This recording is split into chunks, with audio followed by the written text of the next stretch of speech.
बागियों को मनाने में बीजेपी के छूट रहे पसीने, दर्जनों ने किया नामांकन। हाईकमान को बागियों की चुनौती, जीत कर दिखाए हिमाचल। पूरे हिमाचल में बीजेपी के अंदर बगावत का दिख रहा है असर। नड्डा शाह की तमाम कोशिशें हुई फेल, कांग्रेस की राह होगी आसान। न जेपी नड्डा की कोशिश रंग लाई और न ही अमित शाह की नसीहत। बीजेपी ने हिमाचल प्रदेश में विधायकों और दिग्गज नेताओं के टिकट काटे तो बगावत हो गई। बगावत का तूफान थामने के लिए कई नेताओं को लगाया गया। नड्डा ने खुद कमान संभाली, लेकिन बाजी हाथ से फिसलती दिख रही है। पहले से ही पहाड़ में मुश्किल में दिख रही बीजेपी के लिए इस बार पहाड़ चढ़ना और मुश्किल होता जा रहा है। बीजेपी हाईकमान ने इस बार बगावत को रोकने की पूरी तैयारी की थी।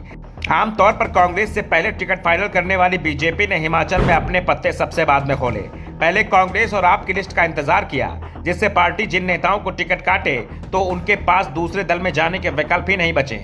लेकिन बीजेपी का यह दांव भी काम करता नहीं दिख रहा है। जिस बगावत के तूफान का पार्टी को पहले से अंदेशा था, वो इतना तेज होगा, इसका अंदाजा लगाने में बीजेपी हाईकमान चूक गया है।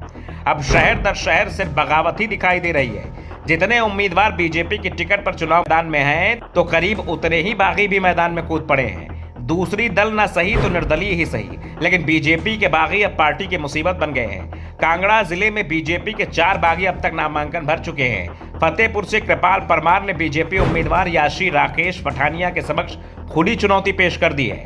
इंदौरा से मनोहर धीमान ने नामांकन किया है, जिससे बीजेपी के मौजूदा विधायक रीता धीमान की मुश्किलें बढ़ गई हैं। जसवा परागपुर से संजय पराशर ने नामांकन कर विक्रम ठाकुर के समीकरण बिगाड़ दिए हैं। इतो ज्वालामुखी की जगह देरा चुनाव लड़ रहे रमेश के सामने देरा के मौजूदा विधायक होशियार सिंह के रूप में चुनौतियों का पहाड़ खड़ा हो गया है। कांगड़ा से कुलसुभाष चौधरी ने भी ऐलान कर दिया है कि वो निर्दलीय उम्मीदवार के तौर पर 25 तारीख को नामांकन करने जा रहे हैं। अगर चौधरी ने नामांकन किया तो पवन काजल की राह मुश्किल हो जाएगी। ये हाल सिर्फ कांगड़ा का नहीं है, हर जिले में बीजेपी के सामने चुनौती दिखाई दे रही है। जयराम ठाकुर के गृह जिले मंडी में भी हालात ऐसे ही दिखाई दे रहे हैं। जयराम सरकार में मंत्री महेंद्र सिंह ठाकुर, करसोग से विधायक हीरालाल, दरंग से विधायक जवाहर ठाकुर और सरकाघाट से विधायक कर्नल इंदर सिंह को टिकट नहीं दिया गया है।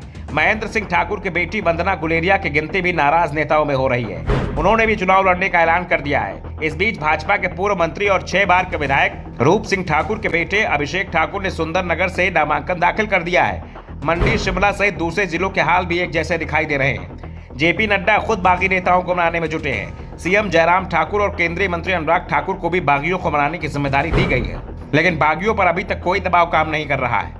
बगावत की आवाज तो कांग्रेस में भी सुनाई दे रही थी, लेकिन पार्टी ने तेजी से कार्रवाई करते हुए इस पर कंट्रोल कर लिया।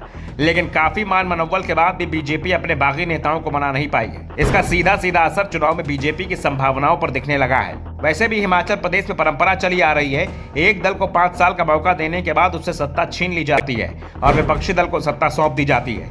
इस परंपरा को बदलने का बीजेपी दावा कर रही है, तो कांग्रेस इससे उत्साहित दिखाई दे रही है।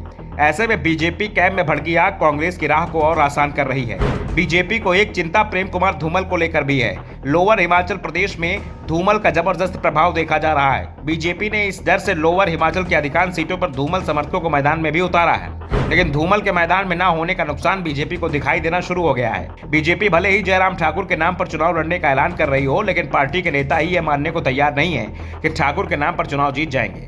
ऐसे में उम्मीद पार्टी हाईकमान पर टिकी है और बगावत के चलते हाईकमान की सांसें भी फूल रही हैं।